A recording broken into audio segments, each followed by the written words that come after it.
I want to know what you think, because I believe that Greater Israel could become possible at some point. Don't you think they have the ability to wipe out Iran? Don't you think? Because of course, I think there's the Samson option. I was just about to ask you to wrap up this whole Samson option issue, since we know about it. No, people need to know this. Israel has a doctrine called the Samson option, which means that if they see they're losing, it's to hell with the world. That's the Samson option. And the first target to annihilate is Europe. Because for the Israelis, particularly for the Zionists, it's an obsession.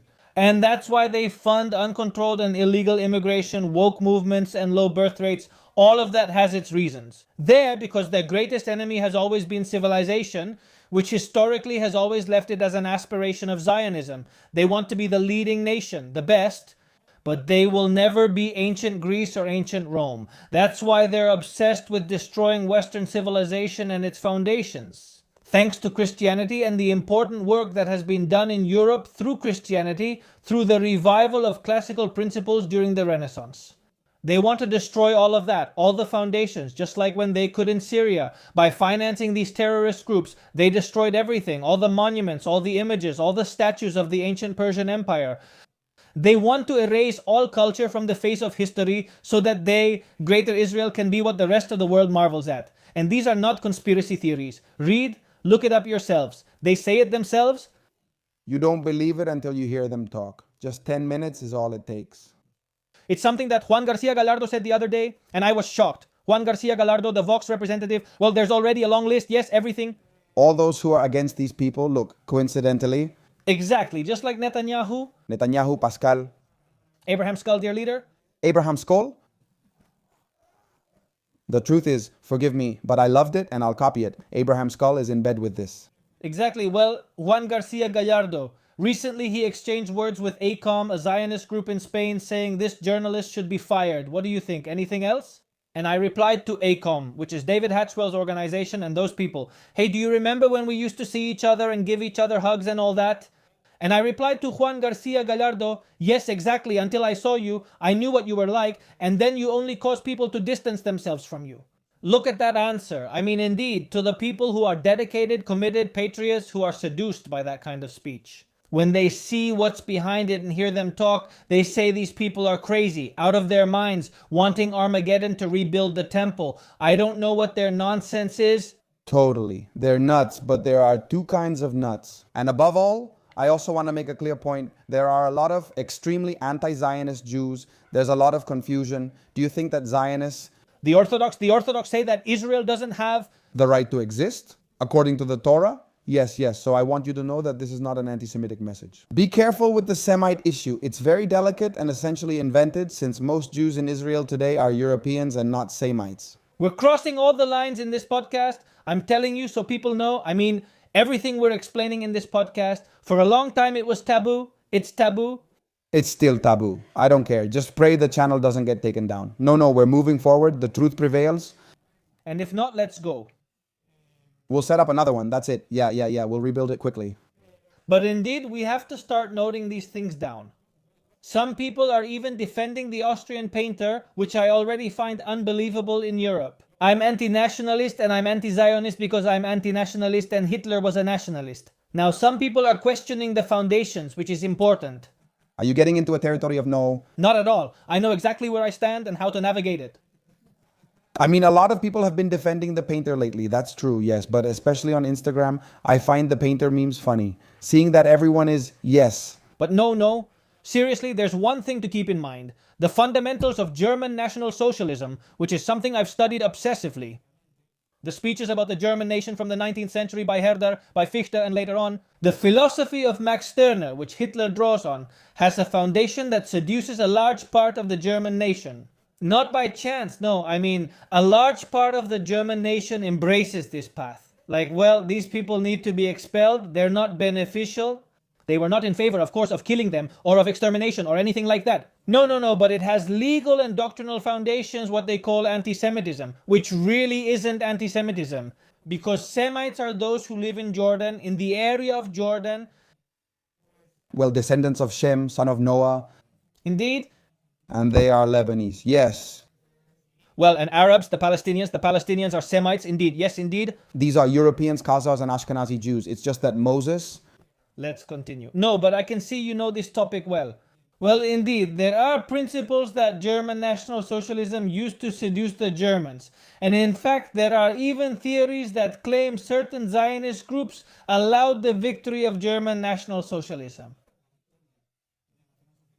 to later take control and bring about the destruction of Europe, which is the obsession of these people. I mean, the obsession of these people is to destroy Europe and to destroy Europe culturally. And did they see in Hitler the best way to grow a cancer in order to later remove it by force? Careful, sorry. Analysis, I want to make a small point here, which I think is important. And also use the image of National Socialism to become the eternal victims and always be there. That will come later. What they didn't expect is this argument that has foundations, especially from those who first supported Hitler, those who gave money to Hitler at the beginning so he could campaign, and so on. I think they didn't expect the invasion of the Soviet Union, which explains why Hitler launched Operation Barbarossa. At the time, they were unprepared without uniforms or supplies. The delay was due to the Italians, who were always making a mess of things in World War II. Mussolini? They didn't count on the invasion of the Soviet Union. And look, Germany was close to defeating the Soviet Union. I mean, it was by a hair, if it hadn't been for the help. And the Soviet Union, so what does the United States do with the Soviet Union? And on the other hand, they start sending them a lot of supplies, a lot of money, a lot of food, whom they then call Uncle Joe. They even call him Uncle Joe. There would have been a high probability that Germany would have ended up defeating the Soviet Union, and therefore it would have been very easy for them to end up winning the war. A truly fascinating topic, World War II. But honestly, I think that all those speeches about German nationalism and so on in Spain, first of all, I believe they have no place. Second, race theories, that I think the only thing they do is push people away. I train at Black Panther, my coach is black, I love them.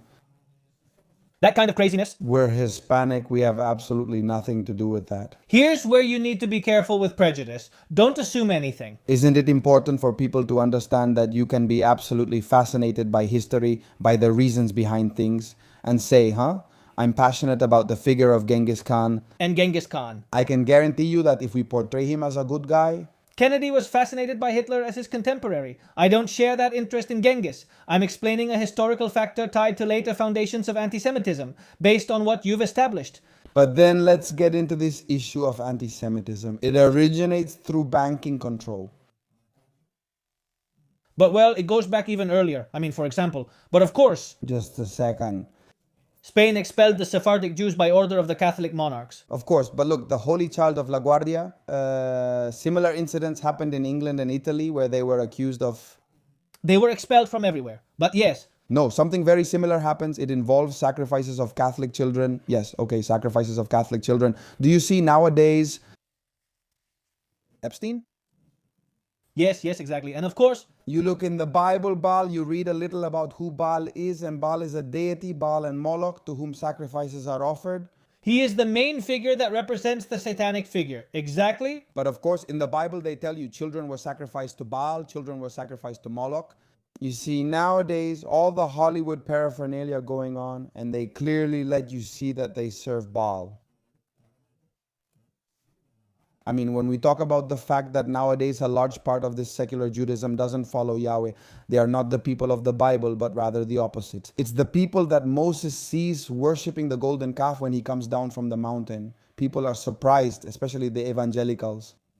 There's a movie by Steven Spielberg called Indiana Jones and the Temple of Doom, which is a bit of a strange film in the first Indiana Jones trilogy, in which we suddenly see sacrifices. They take out the heart.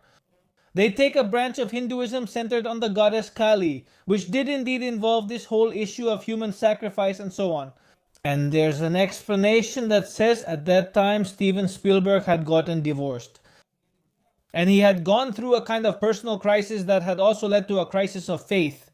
In a Hollywood environment where he's also Jewish and there are many elements from that movie, it almost seems like a critique, using Hinduism as a pretext. From what you're explaining, from what seems to have happened, there is indeed a very important element of this. For example, in 2014, at the Oscar ceremony, Ellen DeGeneres, who was the host, showed up. No. Yes, she showed up with a mountain of cheese pizzas. and she handed out pizza to the attendees. To the first 2 rows, which were all Hollywood stars. At that time, there were trips being made by Hollywood stars and other personalities. Bankers, houses, the British, to Epstein's Island, and there's constant talk about cheese pizza. CP, which is child pedo, cheese pizza, is an acronym that could mean this. And you see that later, those people were at the Hollywood ceremony eating cheese pizza. People who appear in Epstein's papers who have gone to that island, I mean, they were publicly bragging about these things. They do it all the time, and there are several videos. For instance, the Justin Bieber song Yummy is quite a show when viewed critically. Sorry, but later they blamed Michael Jackson for that, even though he wasn't involved.